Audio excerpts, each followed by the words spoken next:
رہی ہے، میں آپ کو اس طرف لے کے آنا چاہتا ہوں۔ اگر کوئی بندہ نماز باقاعدگی سے پڑھتا ہے اور زکوٰۃ نہیں دیتا تو اس بندے کو نماز فائدہ نہیں دیتی۔ یہ میرا جملہ نہیں، یہ قرآن کہہ رہا ہے۔ اور میں اپنے نوجوانوں کو خصوصی طور پہ کہوں گا کہ اگر سارا قرآن نہیں یاد کر سکتے تو اس سورہ مبارکہ کا ترجمہ ضرور ہر وقت اپنے ذہن میں رکھیں۔ اب چونکہ یہ سال ثواب کی محفل ہے، فتیدگی کی محفل ہے، میرے اللہ نے فرمایا ارأیت الذی یکذب بالدین، اے میرے پیغمبر صلی اللہ علیہ وآلہ وسلم، کیا آپ نے اس شخص کو نہیں دیکھا جو قیامت کو نہیں مانتا؟ ذرا تصور کریں، آپ بھی سارے کہیں گے کہ ہم قیامت کو مانتے ہیں، میں بھی کہتا ہوں میں قیامت کو مانتا ہوں، یقین رکھتا ہوں، لیکن اللہ فرماتا ہے یہ بکواس کرتے ہیں، ان کا قیامت پر کوئی یقین نہیں ہے۔ فَذَلِكَ الَّذِي يَدْعُو الْيَتِيمَ، جو شخص یتیم کو دھکے دیتا ہے، اگر اس کا قیامت پر یقین ہوتا تو وہ یتیم کو کیسے دھکے دے سکتا تھا؟ کیسے دھکے دے سکتا تھا اگر اس کو پتا ہوتا کہ میں نے اپنے اللہ کے حضور پیش ہونا؟ میرے پاک پیغمبر صلی اللہ علیہ وآلہ وسلم کے بڑے پیارے صحابی جناب ابو مسعود رضی اللہ تعالیٰ اب فرماتے ہیں کہ ایک دن مجھے غصہ آ گیا اور میں نے اپنا ہاتھ اٹھایا اپنے غلام کو مارنے کے لیے۔ یہ غصہ کمزوروں پہ تو ویسے ہی بڑا آ جاتا ہے، کمزور آدمی سامنے کھڑا ہو تو بڑا غصہ آتا ہے۔ تو جناب ابو مسعود فرماتے ہیں کہ جب میں نے ہاتھ اٹھایا نا اس کو تھپڑ مارنے کے لیے اپنے غلام کو، تو پیچھے سے آواز آئی خبردار۔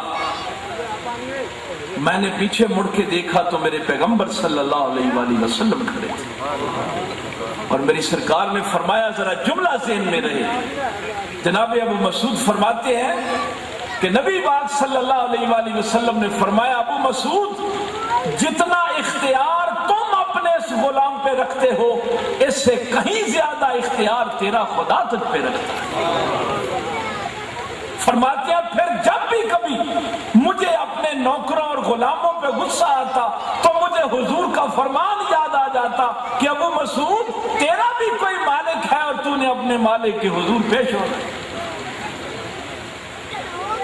اور سورہ فجر میں اللہ فرماتا ہے وَمَّا إِذَا مُبْتَلَاهُ قَدَرَ عَلَيْهِ رِزْقَهُ فَيَقُولُ رَبِّي أَهَانَنِ، کبھی میں ان کو آزمائش میں مبتلا کر دوں، ان کا رزق تنگ کر دوں تو کہتے ہیں اللہ نے ہماری بے عزتی کر دی، اللہ نے ہماری توہین کر دی۔ یہ سورہ فجر ہے۔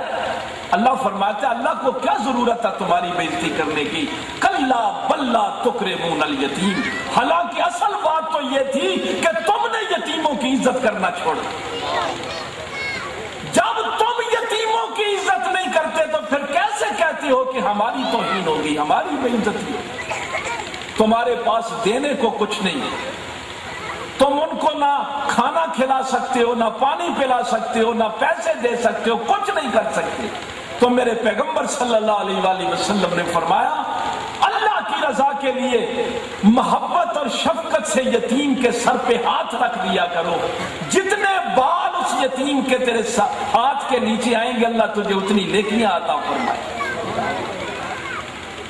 تو فرمایا کہ اس بندے کا، تشریف رکھیں ادھر ذرا سارا مجمع آپ کی طرف دیکھیں، تشریف رکھیں، فَذَلِكَ الَّذِي يَدْعُو الْيَتِيمَ، فرمایا جو یتیم کو دھکے دیتا ہے وہ نمازیں پڑھتا رہے، روزے رکھتا رہے، قرآن پڑھتا رہے، داڑھی جتنی جی چاہے لمبی رکھے، پگڑی جتنی مرضی باندھے، اس لیے کہ ہمارے عقیدے کے تین بنیادی ستون ہیں، توحید، رسالت اور آخرت۔ ان تینوں میں سے اگر ایک پہ بھی یقین نہ ہو تو بندہ مومن نہیں رہتا۔ تو میرے اللہ نے یہاں مینشن کیا کہ جو شخص یتیم کو دھکے دیتا ہے اس کا قیامت پر یقین نہیں ہے، وہ ویسے ہی بکواس کرتا ہے کہ میں قیامت کو مانتا ہوں۔ وَلَا يَحُضُّ عَلَىٰ طَعَامِ الْمِسْكِينِ، جو مسکینوں کو کھانا کھلانے کی رغبت نہیں دلاتا، یہ میں اہل خانہ سے اپنے بھائیوں سے بھی کہوں گا کہ یہاں مہمان آئے ہیں، آپ نے کھانا کھلانا ہے، لیکن کوشش کریں کہ یہ کھانا ان گھروں تک ضرور پہنچے، ان یتیموں تک جن کے گھروں میں عام حالت میں فروٹ نہیں پہنچتا، ان بیواؤں کے گھروں تک ضرور پہنچے، تاکہ وہ جب کھانا اور فروٹ کھائیں تو مائی صاحبہ قبر میں خوش ہوں اور اللہ کی بارگاہ میں یہ کہہ سکیں کہ مولا میں اپنے پیچھے کوئی بدماش اولاد چھوڑ کے نہیں آئی، تیری فرما بردار اولاد چھوڑ کے آئی۔ کوئی ماں قبر میں اس لیے سرخرو نہیں ہو سکتی کہ اس کا بیٹا منسٹر ہو، اس کا بیٹا صدر اور وزیر اعظم ہو، ماں قبر میں سرخرو اسی حالت میں ہو سکتی ہے کہ اس کی اولاد میرے حضور پہ درود و سلام پڑھنے والی، مخلوق خدا کی خدمت کرنے والی ہو۔ اور پھر یہ ایسے ہی نہیں ہے، میرے پاک پیغمبر صلی اللہ علیہ وآلہ وسلم نے فرمایا کہ بچوں کے یہ سارے اعمال پھر والدین کے پاس قبر میں پیش کیے جاتے ہیں اور پھر وہ اعمال اپنی اولاد کے دیکھ کے خوش ہوتے ہیں۔ جہاں میں آپ کو لے کے آنا چاہتا تھا، فویل للمصلین، اگر اللہ تعالیٰ فرماتا نا کہ بے نمازی برباد ہو گئے تو یہ تو بات بڑی سادہ تھی نا، سمجھ میں آنے والی تھی۔ میرے اللہ نے فرمایا نمازی برباد ہو گئے۔ یہ بات عبداللہ ابن مسعود نے 1400 سال پہلے کہی تھی، جنہوں نے قرآن میری حضور سے پڑھا تھا، کسی مولوی سے نہیں پڑھا تھا، کہ اگر کوئی بندہ نماز پڑھے اور زکوٰۃ نہ دے نماز اس کو فائدہ نہیں دیتی۔ قرآن نے اعلان کر دیا برباد ہو گئے وہ نمازی۔ اس کا سیاق و سباق دیکھ لیا نا، یتیموں کو دھکے دے، مسکینوں کو کھانا کھلانے کی رغبت نہ دلائے اور پھر کہے کہ میں رب کو سجدے کرتا ہوں، اللہ فرماتا ہے مجھے اس کے سجدوں کی کوئی ضرورت نہیں، اس کے منہ پہ مار دوں گا۔ یہ میں کسی ڈائجسٹ یا اخبار کے سطریں آپ کو نہیں سنا رہا، یہ قرآن سنا رہا ہوں، جو اپنی نمازوں کو بھول گئے۔ الذین ھم یراؤون، یہ دکھاوا کرتے ہیں، یہ ریاکار لوگ ہیں۔ سمجھوں گا کہ اللہ تعالیٰ اس کے صدقے میری بھی مغفرت کرے اور آپ کی بھی کرے۔ پہلا مقام آپ نے سلوک کی نہیں کرتا، اس کو اللہ کی اطاعت کا فائدہ نہیں ہے۔ جو نماز پڑھے زکوٰۃ نہ دے، اس لیے زکوٰۃ کا تعلق مخلوق خدا کے ساتھ، اس کو نماز فائدہ نہیں دیتی۔ اور آج کل آپ سنتے ہوں گے اور یار فلاں دکاندار بڑا بے ایمان ہے، کم تولتا ہے، دوسرا قریب سے کہے گا وہ 5 وقت کا نمازی ہوگا، یعنی توہین ہوتی ہے نا۔ وہ فلاں بڑا بددیانت ہے، اس نے حج کیا ہوا ہوگا۔ قرآن نے یہ باتیں پہلے بیان کر دی تھی، ادا کرو اور اپنے والدین کا شکریہ ادا کرو۔ جو بندہ یہ کہتا ہے کہ میں اللہ کا شکر تو ادا کروں اور ماں باپ کی توہین کروں، اس کو اللہ کا شکر ادا کرنے کا فائدہ نہیں۔ اور اس معاملے میں قاری اسلم صاحب جانتے ہیں، مجھ سے اکثر پیر اور مولوی ناراض رہتے ہیں۔ میں اکثر لوگوں سے یہ کہتا ہوں کہ تم پیروں کے تو ہاتھ چومتے ہو، کبھی باپ کے بھی چومے ہیں؟ جب ہم اپنے گریبانوں میں جھانکے نہ ذرا، اس کو کوئی مولوی اور پیر کیسے بخشوا سکتا ہے؟ خدا کے لیے ہم بڑا خرچ کرتے ہیں۔ مولوی صاحب نے کہا تھا مدرسے کے لیے اپنے ماں باپ کا شکریہ ادا نہیں کرتے۔ میں حیران ہوتا ہوں، ذرا یہ 2 باتیں اگر آپ سمجھ گئے، میں سمجھوں گا میرے آنے کا مقصد پورا ہو گیا۔ یہ کائنات کا نظام پتہ کیسے چل رہا ہے؟ سبقت رحمتی علی غضبی، اللہ فرماتا ہے میری رحمت میرے غضب پر غالب رہتی۔ یہ کائنات کا نظام اللہ کی رحمت سے چل رہا ہے۔ اب ذرا غور سے اس جملے کو سننا، یہ میرے پیغمبر صلی اللہ علیہ وآلہ وسلم کی وضاحت ہے۔ فرمایا یہ لفظ رحمان، میرے پیغمبر صحابہ کو سمجھا رہے ہیں کہ یہ لفظ رحمان جو ہے نا، اللہ کو آپ رحمان و رحیم کہتے ہیں۔ سرکار صلی اللہ علیہ وآلہ وسلم نے فرمایا یہ لفظ رحمان رحم سے نکلا ہے۔ یہ جو بچے میرے تھوڑا بہت پڑھے لکھے ہیں، یہ لفظ رحمان کا مادہ رحم ہے۔ جیسے لفظ انسان ہے نا، اس کا مادہ الف نون اور سین ہے، انس ہے، جو ہوتا ہے۔ میری سرکار صلی اللہ علیہ وآلہ وسلم نے فرمایا یہ لفظ رحمان رحم سے نکلا ہے، رحم سے نکلا ہے، راہ اور میم۔ اور رحم پتہ ہے ماں کے پیٹ میں وہ جگہ جہاں بچہ پلتا ہے اس کو رحم کہتے ہیں۔ سرکار نے فرمایا لفظ رحمان کا مادہ رحم ہے، تم میں سے جو بھی کوئی رحمان کے قریب جانا چاہتا ہے وہ رحم کے رشتے کے قریب چلا جائے۔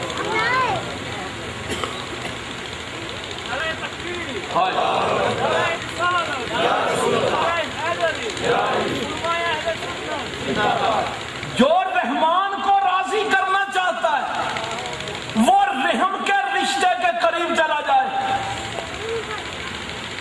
میں کئی دفعہ کہتا ہوں ہم جنت پتہ نہیں کہاں آسمانوں پہ ارد گرد تلاش کرتے ہیں، میرے پیغمبر نے تو بڑی سستی جنت دے دی کہ ماں کے قدموں کے نیچے جنت ہے۔ صحابی آیا جب مکہ فتح ہوا، 8 ہجری کی بات آپ کے سامنے رکھنے لگا، آ کے عرض کی یا رسول اللہ انی نظر تو یا رسول اللہ صلی اللہ علیہ وآلہ وسلم، یا رسول اللہ صلی اللہ علیہ وسلم میں نے نظر مانی تھی کہ مکہ فتح ہوگا تو میں کعبے کی دہلیز کو بوسہ دوں گا، کعبے کی دہلیز کو چوموں گا۔ نظر کو پورا کرنا واجب ہوتا ہے۔ یا رسول اللہ صلی اللہ علیہ وسلم مکہ فتح ہو گیا اور میں نابینا ہو گیا، بوڑھا ہو گیا، مکے کا سفر نہیں کر سکتا، اب میں اپنی نظر کیسے پوری کروں؟ میرے پیغمبر صلی اللہ علیہ وآلہ وسلم نے فرمایا کوئی مشکل نہیں، گھر جا اپنی ماں کے قدم چوم لے، کعبے کی دہلیز چومنے کا ثواب ہے۔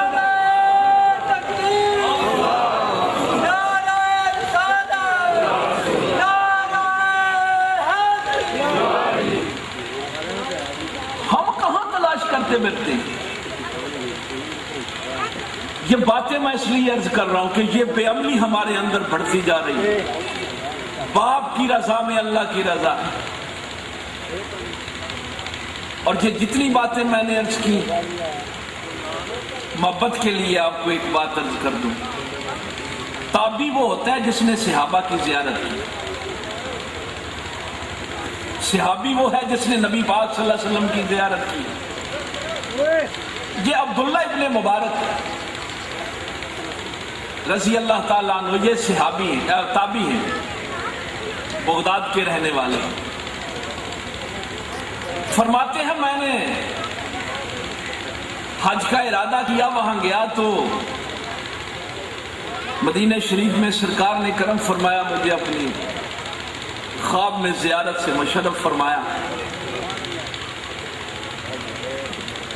میں نے پوچھا یا رسول اللہ صلی اللہ علیہ وسلم اس سال کتنے لوگ حج کو آئے؟ عبداللہ ابن مبارک فرماتے ہیں کہ نبی پاک صلی اللہ علیہ وسلم نے فرمایا کچھ 6 لاکھ کے قریب آئے۔ میں نے عرض کی یا رسول اللہ صلی اللہ علیہ وسلم کتنے لوگوں کا حج قبول ہوا؟ فرمایا کسی کا نہیں،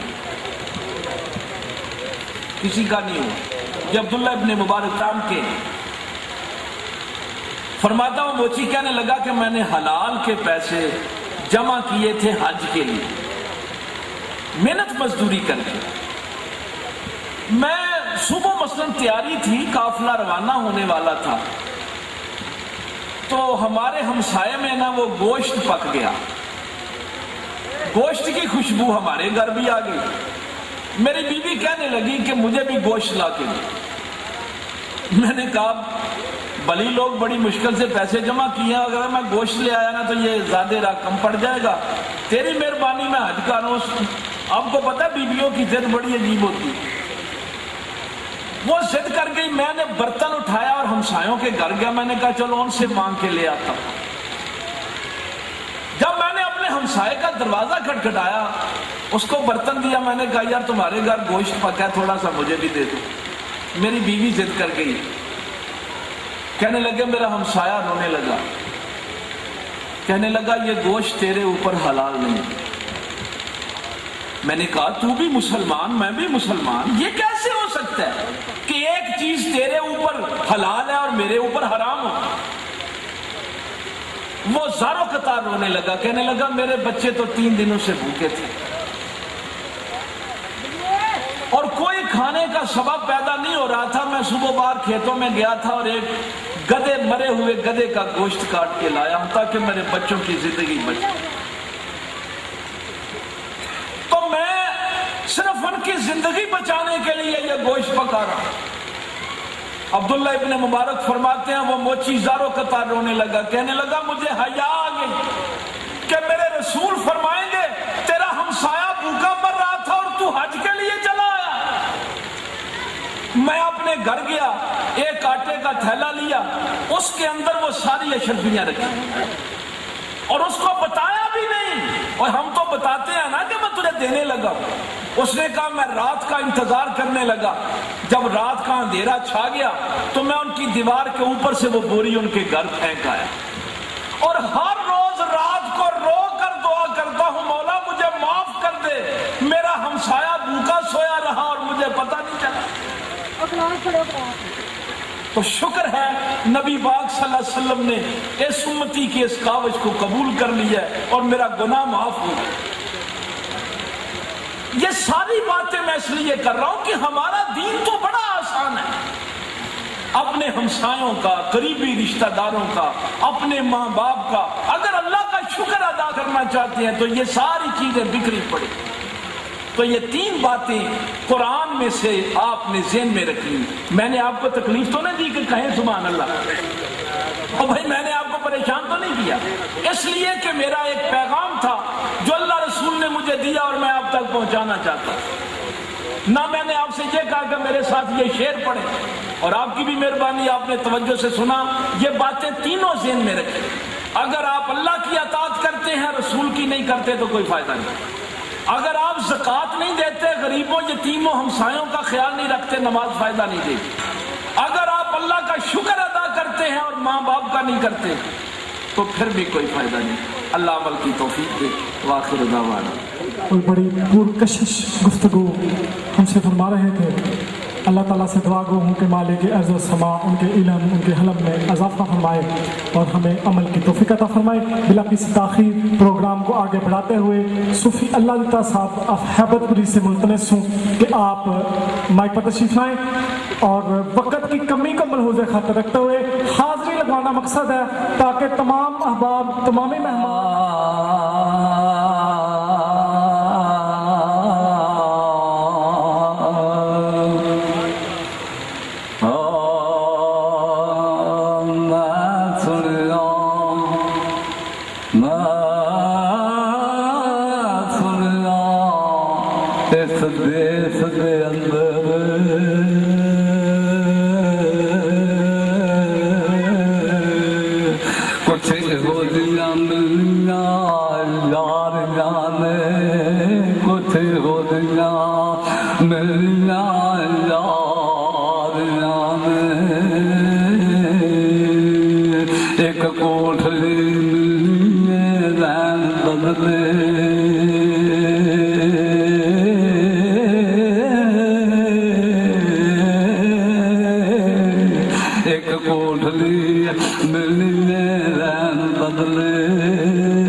محمد بولیا پورا جان سارا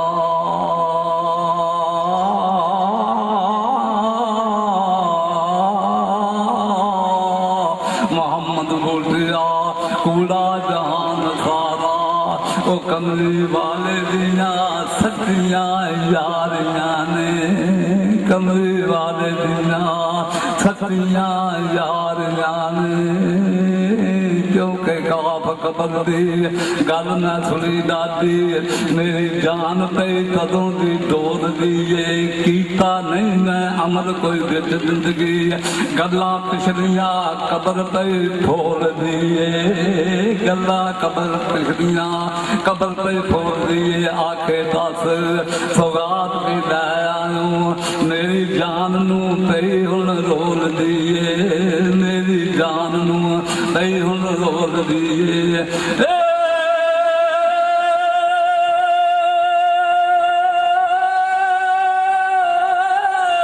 جدو پتا ہی تیرا یعقوب خالی او گل سچ دے جھوٹ نہیں بول دیے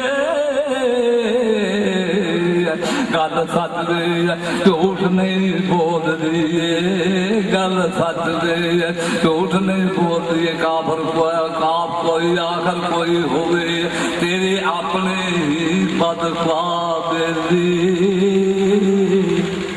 ذرا خیال رکھنا دساں میرے لیے دعا ہے کہ اللہ پاک سانو اپنا وقت یاد رکھنے جس طرح مائی صاحب کے وقت سے جائیں سانو اپنا وقت یاد رکھنے کا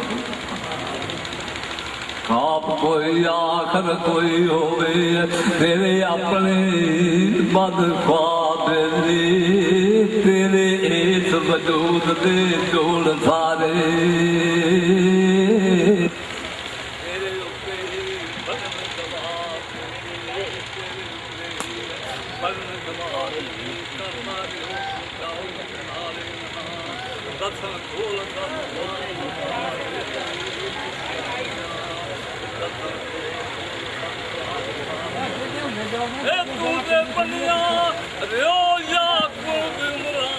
تیرے نہیں ہے خیر خواب تیرے نہیں خیر خواب تیرے نہیں خیر خواب پڑی نماز پیارے دے تم نال محمد کرنا نہ پرسینتا فراؤن نورا نال سب سی دوزخ چلنا دیکھ دیں نہ دعا بچوں ساتھ کدا تم ملنا بعد نماز یعقوب تجارو کا ہرگز نہیں پڑھنا ہرگز نہیں پڑھنا کیونکہ سواد صحبت مرداں دی بہت چنگی مرد برے نو نیک بلان دینے مرد رب دے جو دی وجہ اللہ نکلے تیر نو واپس دے آم دینے نظر کنیاں جنہاں نو رب بخشی نظر کنیاں جنہاں نو رب بخشی او دے موئے نو زندہ کر دکھام دینے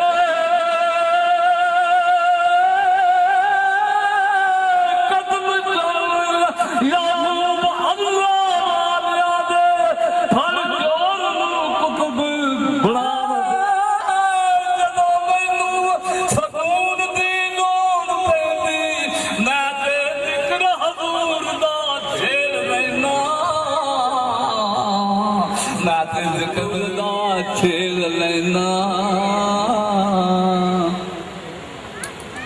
ایک خلو سلام علیہ نام رکھتے دو طرح جیسے بجن پتہ ہے وقت رکھا جائے علماء حضرات معافان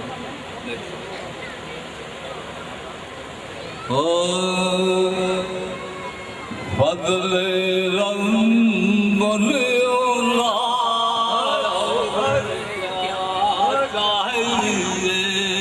فضل رنگ اللہ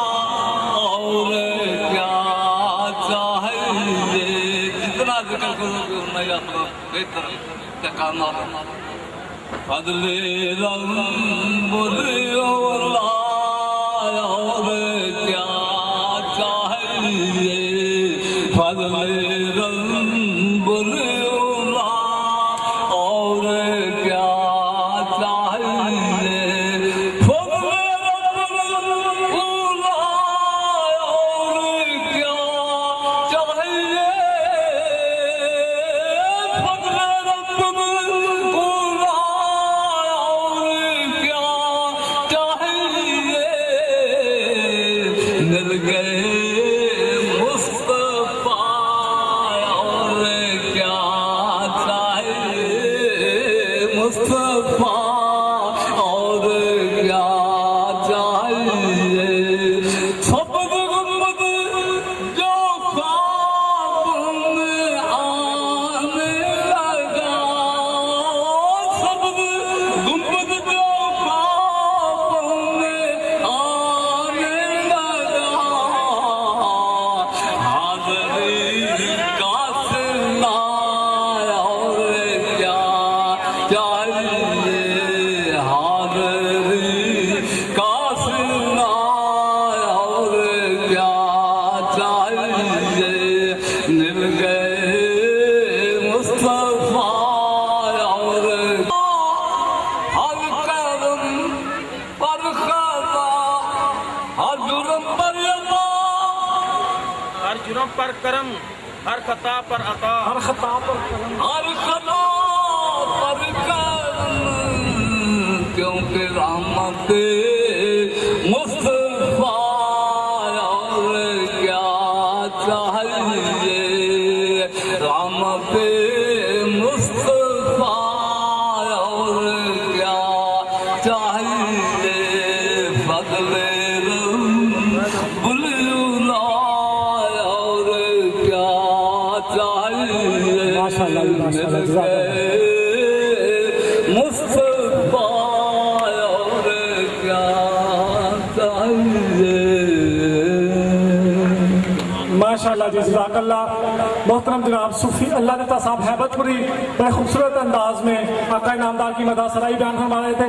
عزیزان گرامی قدر ہمارے درمیان اس وقت عالمی شہرت یافتہ چمنستان رسالت کا ایک چمکتا دمکتا پھول، چمکتا دمکتا ستارہ محترم جناب محمد نواز چشتی صاحب سیالکوٹ ہمارے درمیان موجود ہیں۔ صرف 5 منٹ کے لیے ہمارے ایک مہمان نات خواں جناب حافظ محمد شعیب قادری صاحب سے ملتمس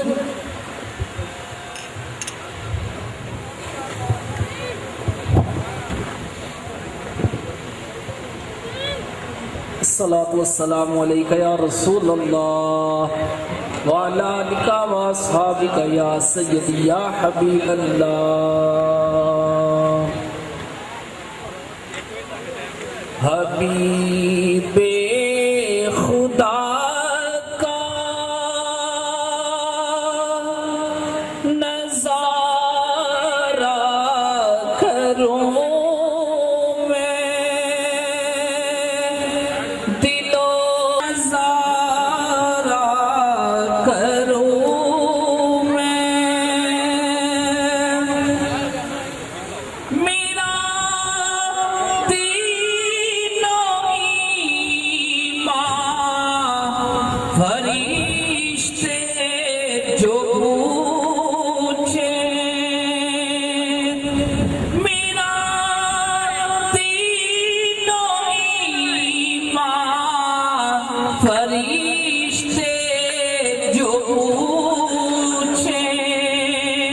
تمہاری ہی جانب اشاروں